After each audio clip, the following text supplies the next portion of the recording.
It isn't just that we speak differently. Take a trip across the United States today and you begin to notice something else about the way Americans talk. Our speech reveals how we deal with the world, whether we beat around the bush or get straight to the point. The more you listen, the more you realize how our ways of speaking relate to how we live our lives.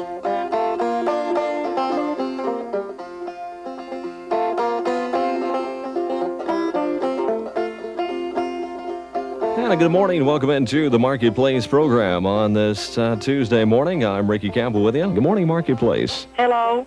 I have a ring or Maytag washer I'd like to sell, and I want $125 for it. I've got a General Electric Frigidaire. It's a real good one. Runs good for sale. And I've got a nice 5-year-old saddle horse. This is me again, Ricky. I forgot to put my mustard greens. I got plenty of pretty mustard. Anyone wants it?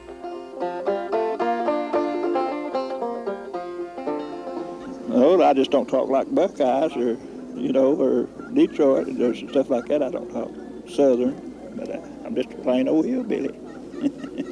You can tell people from this part of Kentucky from anywhere else in the world, or I can, if you really listen to it. I thought this is the way everybody talked till I went in the Navy and everybody talked funny to me, and then I got to realizing it was me that was different than the rest of them.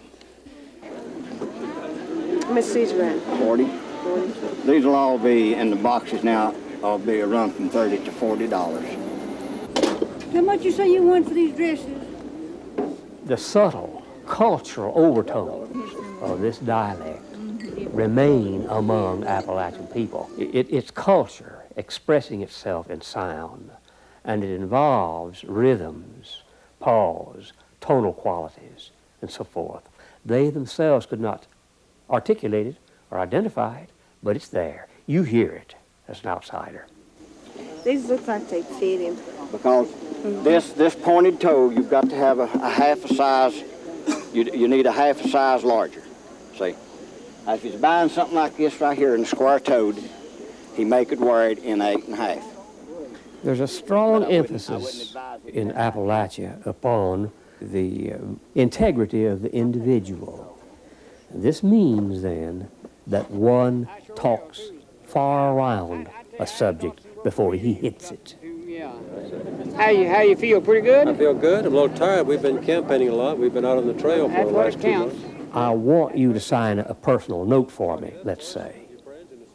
I go and we interact socially. We might sit on our heels and whittle and pick our teeth with grass stems and tell stories for half an hour before I finally let it be known that I have come to have you sign this note for me. This is typical of the way we interact among ourselves. I think still is. I do appreciate it. Now, I can't bring these back if I don't fit. Absolutely. All right.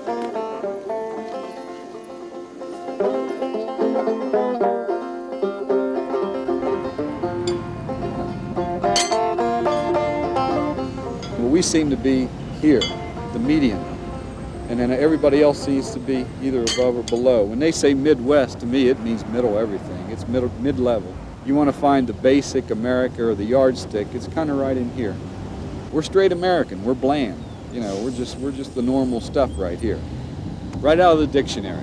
No accents, no colloquialisms, no uniqueness, just kind of straight English.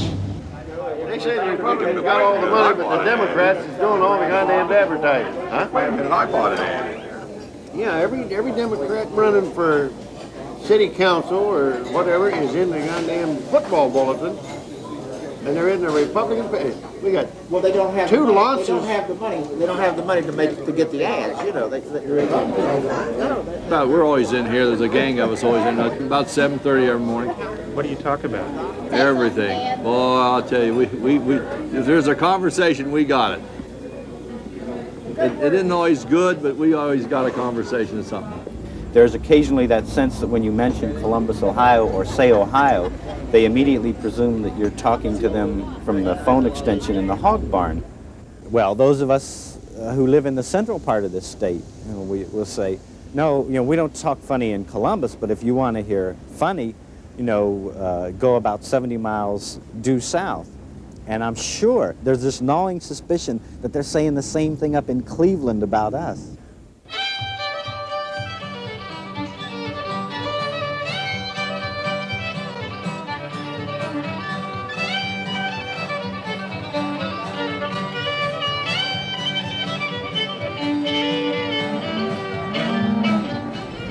Well, you know how it is. I think Texans are pretty obvious to tell, I guess. What do you think's the most obvious thing about the Texans? The way they talk. I think that most Westerners, in their speaking, feel like they're being more open, more forthright, more trustworthy. I think that Westerners feel about their speech sort of the way they do about their social rules and things. You're supposed to come out and let everybody see and hear, and you're not supposed to hide anything. And I know that's true of Texans.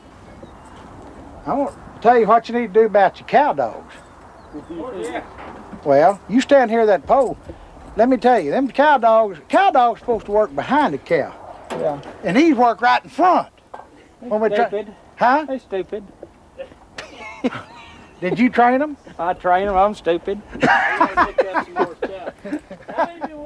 Another thing about Texas, you very seldom will encounter that Maine approach, nah or yah. They'll bend your ear. In fact, I've seen it happen more than just a dozen or two times. I've seen it happen with a rather constant frequency. You're driving down a little country road, and here are two pickup trucks, and they're two guys that see each other at least once a day, but they're talking there, and you pull up in front or behind, and you got to give them a little time to break off their conversation. And sometimes they'll pull out and let you by, and you look in your rearview mirror, and they're back to talking again. See, John Henry, you a dog trainer? You need to every day train those dogs. It's just like going to a football game. If a coach hadn't coached them before he got to the game, they don't need trying to coach them after you get there.